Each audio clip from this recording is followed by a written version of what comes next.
So what about somebody that's wanting healing? They can't hear, and they want healing.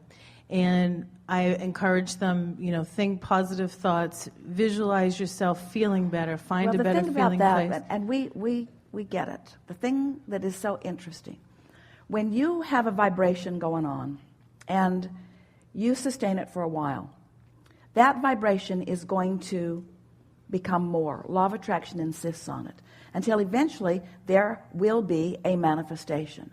By the time there's a manifestation, there's a lot of momentum. Our favorite momentum story: stand at the top of the hill with your car in San Francisco, decide that you will test momentum, nudge it from behind, brakes off, it's out of gear, nudge it from behind, and watch it slowly begin to move.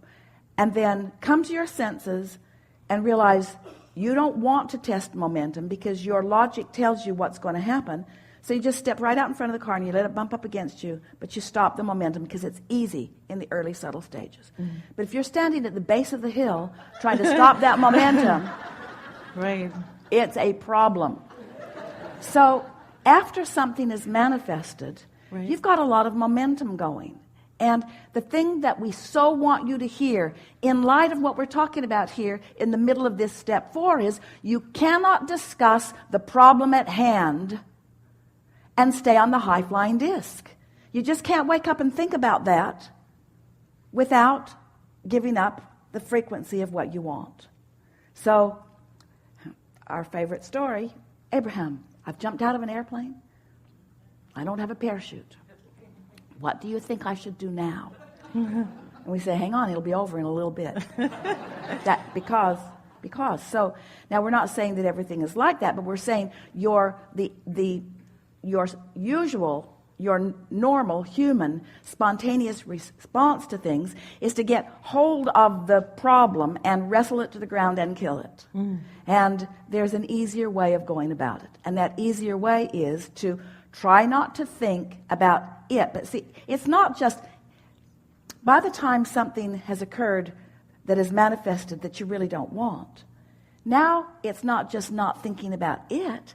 You got to stop thinking about whatever it is that caused it to begin with. In other words, you got to sort of get back to the beginning of it.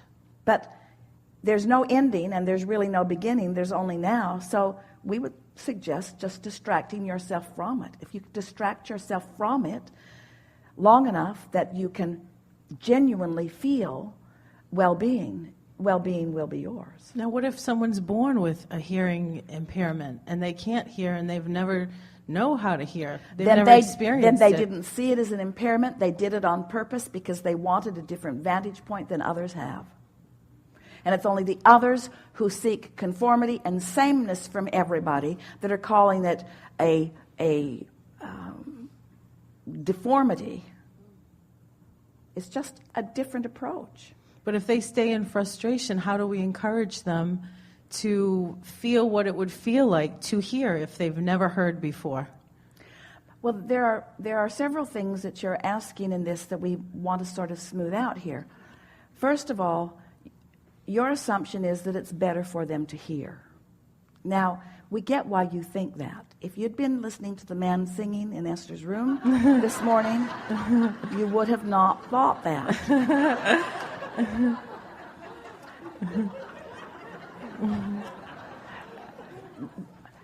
So we're going to say it again because it's hard to hear. Just because someone is born different than most of you are doesn't mean they made a mistake, and it doesn't mean that conforming to what you've got is the answer to all their dreams coming true. You go to a lot of trouble being born the way you're born. In other words, that's not even true. It's not trouble, but you come deliberately. You come deliberately, you see. Mm-hmm. And there's something very aligning about not listening to all the chatter in the world. Someone who is not listening to all the chatter in the world has the potential of focusing in a more powerful way. You see, we don't want to get into the details because all these details do is cause defensiveness from anyone who thinks that it should be another way. Sure. We just want you to accept that just because it's different doesn't mean something's gone wrong.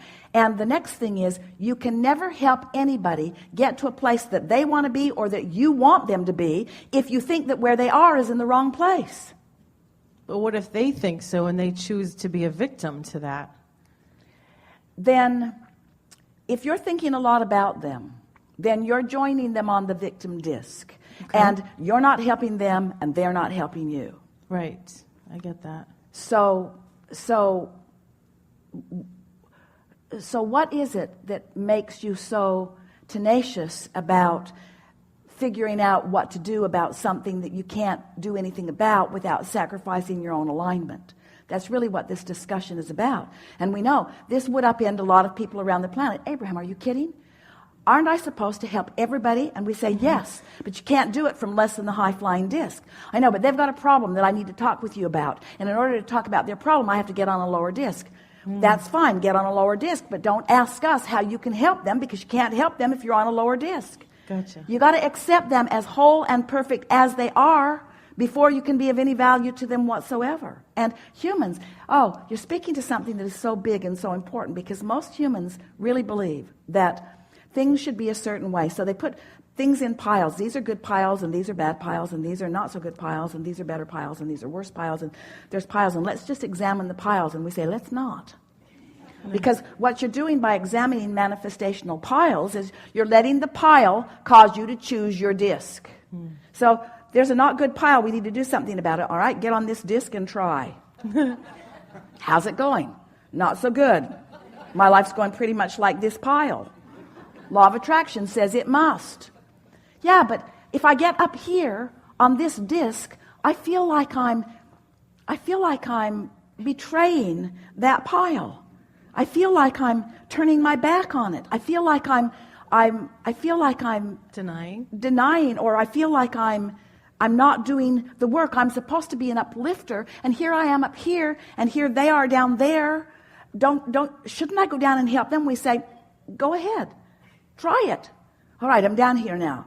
How's it going?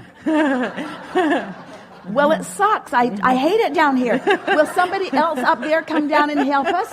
Okay. Anybody else? Okay. Anybody else? Okay. Now there's a lot of us down here. How's it going? How's it going? Not too good. We sure hate those guys up there. They should all come down here with us. They should come down here with us. And humans keep coming down. Source doesn't. Man keeps wanting to feel good, but you gotta find something that allows it, and then you gotta practice it, and then you gotta practice it so well that you own it, and then everything that matches that comes to you. And the way you help other people know it is not by coming down with them, but by staying up there. Thank you. And after a while, you begin to see the beauty in whatever it is they've chosen, because nobody's doing anything wrong. There isn't any wrong in any of this. They're just different choices, you see. A long time after Jerry made his transition, Esther could only see it as wrong, because from her point of view, everything about it was wrong. Right. Wasn't wrong from his point of view. It's exactly what he intended. He was right on track, right on path. It was exactly what he wanted. Damn him. How dare you choose your path? I want to assign you to my path. You get to feel as good as you decide to feel, you see. And when you accept that it is your decision and you practice it, then now you've got your shock absorbers. Now when someone's complaining, you don't fall with them, but they don't hear you either. And that's the thing. That's what's caused so many of you to try to go where you can be heard. It's the biggest epiphany of Esther's recent experience. She realizes how futile it is to get someone who's standing in a different vibrational place to understand her. And that it's not worth the sacrifice to be heard, you see. Stay where you are, know what you are, know what you want, know how you want to feel that way, practice it, and allow them to join you if they want to. And the nice thing about this is, you hang around up here, people are not all down here, you're all over the place. Most people are up and down and up and down and up and down and up and down, depending upon what they're focused upon. They aren't steady because they're letting the pile that they're focused upon determine what disc they're on. Well, when you become one who isn't letting the pile that you're focused upon determine what disc you're on, but you're choosing the disc which brings the piles, now what you begin to discover is that in your steady consistently, those that are up and down and up and down and up and down are occasionally up and they'll hear you. They're up and down and up and down and up and down and up and down, but they're occasionally up and they'll hear you. They're up and down and up and down and up and down and up and down, but they're occasionally up and they'll hear you. So now you have the possibility of influencing them to something that's more steady, if you're steady. And now we'll just say one last thing about this. Your inner being never joins you in your discomfort, always maintains this high-flying frequency. And that is the reason that you feel emotions at all. If your inner being would join you wherever you are, you just feel the same, because the emotion that you feel is the vibrational indicator that lets you know the difference between the frequencies within you.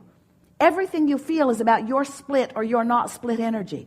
And that's the thing that Esther is raving about to anyone who will hear. My split energy is all but gone. I don't have split energy about anything. I don't have split energy. And then she went into her kitchen and she saw on her beautiful marble counter a nick. A significant nick that the housekeeper did. Oh, man. Oh, man. It can't be repaired. It's right in front of the sink. I can't get my eyes off of it. Oh, man. And then she thought, are you kidding me? There must be 50 yards of perfect border around this kitchen and 1 millimeter of a nick. Oh, man. Oh, man. We know this sounds ridiculous, but it's how you are. So many things that just don't need to matter, that you make matter and use as your excuse to pick a disc that doesn't serve you. When if you just pick the disc that serves you, everything would come into alignment. And even that nick is helpful to Esther, because she has this thing going on that says, nobody can do it the way I like to do it except me, which makes me busier than I want to be. Yeah. You must now leave. You have nicked my counter. Which means I will vacuum this great big place by myself. And I will dust it. I will do... Is that Jerry? You get the point. This is a really good time for a segment of refreshment. Thank you. Thank you.